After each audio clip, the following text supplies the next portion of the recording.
दोस्तों अनोद अकेडमी नई किरण नया सवेरा में आप सभी लोगों का हार्दिक स्वागत है, अभिनंदन है। और DSSB का एक नया नोटिफिकेशन आ गया है 18/4/2022 का। ये नोटिफिकेशन है, आप देखेंगे कैसे कैसे क्या क्या कमियां छात्र छोड़ देते हैं, जिसकी वजह से उन लोगों का सिलेक्शन नहीं हो पाता है।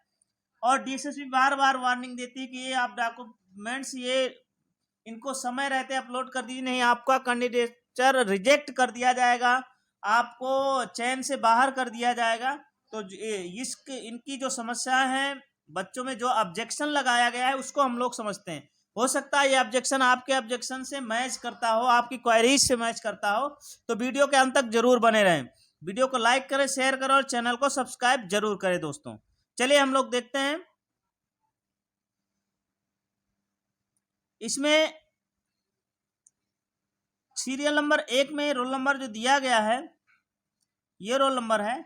इसकी समस्या क्या है, इसमें OBC certificate, Delhi OBC certificate मांगा गया है। यहाँ बहुत से बच्चों के पास समस्या ये है कि दिल्ली ओबीसी से तो उन्होंने फॉर्म भर दिया है, लेकिन उनके पास सर्टिफिकेट नहीं है। यदि उनके पास सर्टिफिकेट है तो वो जरूर अपलोड करते, और जिसके पास सर्टिफिकेट नहीं है, कई बच्चों के लिए दिल्ली ओबीसी सर्टिफिकेट की समस्या बनी हुई है। इसके क्रमांक 2 में देखा जाए, 2 में ये मांगा गया है कि मॉडर्न लैंग्वेज में आपका जो ग्रेजुएशन है उसकी सर्टिफिकेट, उसका मार्कशीट आप अपलोड करें, और उसमें आपका एक सब्जेक्ट एज ए उर्दू, जिस सब्जेक्ट से आपने, जिस लैंग्वेज से आपने भरा है वो लैंग्वेज आपका जरूर होना चाहिए। और इसमें भी ई डोजियर में मांगा गया है OBC certificate. Next serial number 3 में जो रोल नंबर दिया गया है, इसमें ऑब्जेक्शन लगाया गया है। इसमें क्या ऑब्जेक्शन लगाया गया है, इसमें भी डिग्री का ऑब्जेक्शन लगाया गया है। क्या लगाया गया दोस्तों, इसमें डिग्री का ऑब्जेक्शन लगाया गया है 3 नंबर में, कि आपकी ग्रेजुएशन डिग्री का सर्टिफिकेट अपलोड करें और ओबीसी से दिल्ली ओबीसी सर्टिफिकेट अपलोड करें। सीरियल क्रमांक 4, सीरियल क्रमांक 4 का जो ऑब्जेक्शन है वो इस प्रकार का है।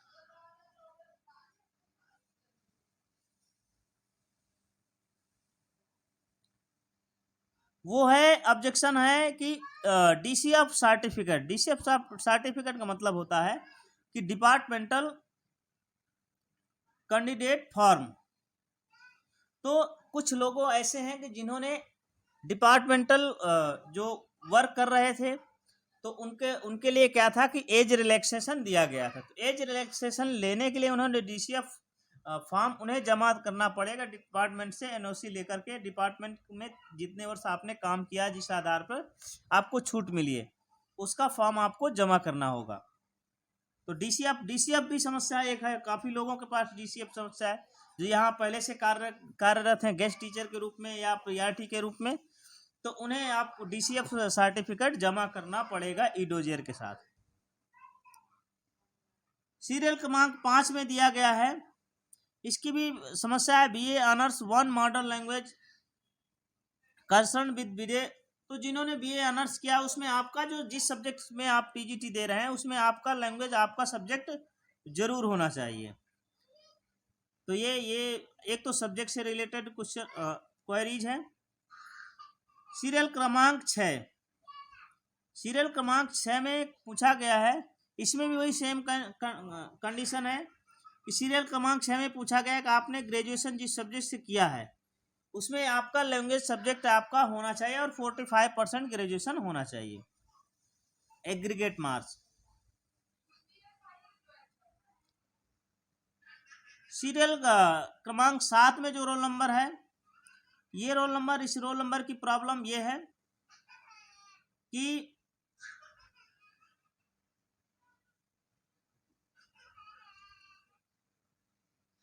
इसका भी सब्जेक्ट की से रिलेटेड समस्या है। सब्जेक्ट से रिलेटेड जो समस्या है वो यही है कि आपका ग्रेजुएशन में आपका कंसर्न लैंग्वेज में आपका लैंग्वेज एक सब्जेक्ट भी होना चाहिए, और साथ में एग्रीगेट टोटल 45% मार्क्स भी होना चाहिए। सीरियल क्रमांक 8 का भी यही प्रॉब्लम है, सेम। सीरियल क्रमांक 9 की भी यही समस्या है। इनको मॉडर्न लैंग्वेज में जो कोर्स ये कर रखे हैं उनमें एक बीए या बीए ऑनर्स है, जो भी है उसमें आपका सब्जेक्ट जरूर होना चाहिए।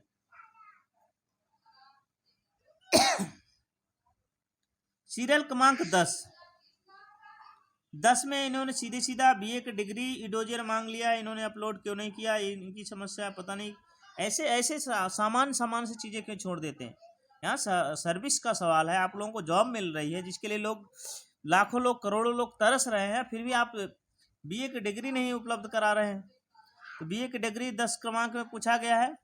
और 11 क्रमांक में है गेस्ट टीचर्स का सर्टिफिकेट इज रिक्वायर्ड। तो गेस्ट टीचर्स का अपना सर्टिफिकेट लगाना पड़ेगा। ये गेस्ट टीचर किसी ने अप्लाई किया था। और 12 में भी 12 का एक अलग केस है। 12 का केस ये है, इसमें जो कैंडिडेट है उसने क्या है कि वो सीटेट क्वालिफाई है, सीटेट क्वालिफाई है। और सीटेट क्वालिफाई है कैसे क्वालिफाई है? सीटेट क्वालिफाई होने का तरीका क्या है कि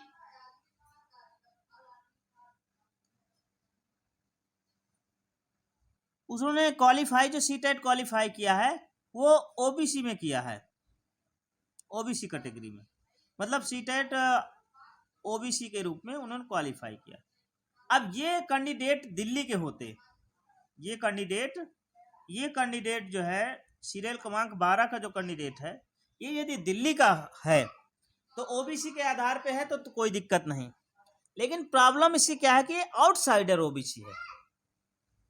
अब आउटसाइडर ओबीसी के लिए क्या है, या तो उसको इतने नंबर लाने, 90 नंबर मार्क्स उसके आने चाहिए सीटेट में, तब तो यूआर में काउंट हो जाएगा आउटसाइडर ओबीसी। देखो बहुत से बच्चों का एक प्रश्न बार बार आता था कि सर हम आउटसाइडर ओबीसी हैं, हमसे ओबीसी सर्टिफिकेट मांगा जा रहा है। तो आप आउटसाइडर ओबीसी हैं तो आपको जनरल में काउंट किया जाएगा, आपका जनरल में सिलेक्शन हो रहा है तभी हो पाएगा। अब यहाँ पे क्या है, इन्होंने या तो उन्हें दिल्ली का ओबीसी सर्टिफिकेट जमा करें, या तो सीटेट की वो मार्कशीट जमा करें जिसमें 90 मार्क्स इन्होंने लेके आए हैं। तो दो चीज हैं। तो इन्होंने यदि 90 से मार्क्स कम है, ओबीसी में सीटेट क्वालिफाई है, तो इनका फिर दिल्ली का ओबीसी सर्टिफिकेट देना पड़ेगा। तो मुझे लगता है जहाँ तक इनकी दिक्कत है, ये आउटसाइडर ओबीसी है और इनके सीटेट जो क्वालिफाई हुआ है वो ओबीसी कैटेगरी में हुआ, इसलिए प्रॉब्लम आ रही। इसके बाद है 13 है DCF certificate departmental candidate form, इनको भी अपलोड करना है, पहले ही बता दिए गए। 14 में ओबीसी सर्टिफिकेट रिक्वायर्ड है, ये भी बता दिया गया है। 15 में भी ओबीसी सर्टिफिकेट रिक्वायर्ड है, ये भी आपको समझा दिया गया है। और 16, 17, 18 इन सभी में ओबीसी सर्टिफिकेट रिक्वायरमेंट की गई है। तो दोस्तों अभी तक जो हमने प्रॉब्लम किया है, एक तो उन बच्चों के लिए की समस्या है जिन्होंने ओबीसी सर्टिफिकेट नहीं दिया। दूसरा उन लोगों के लिए ऑब्जेक्शन है जिनका ग्रेजुएशन में वो सब्जेक्ट नहीं है। इस सब्जेक्ट से आप टीजीटी दिए हैं, यदि ये उर्दू का है तो उर्दू सब्जेक्ट होना चाहिए ग्रेजुएशन में, तो सब्जेक्ट नहीं। तीसरा एक नई प्रॉब्लम आई थी आउटसाइडर ओबीसी की।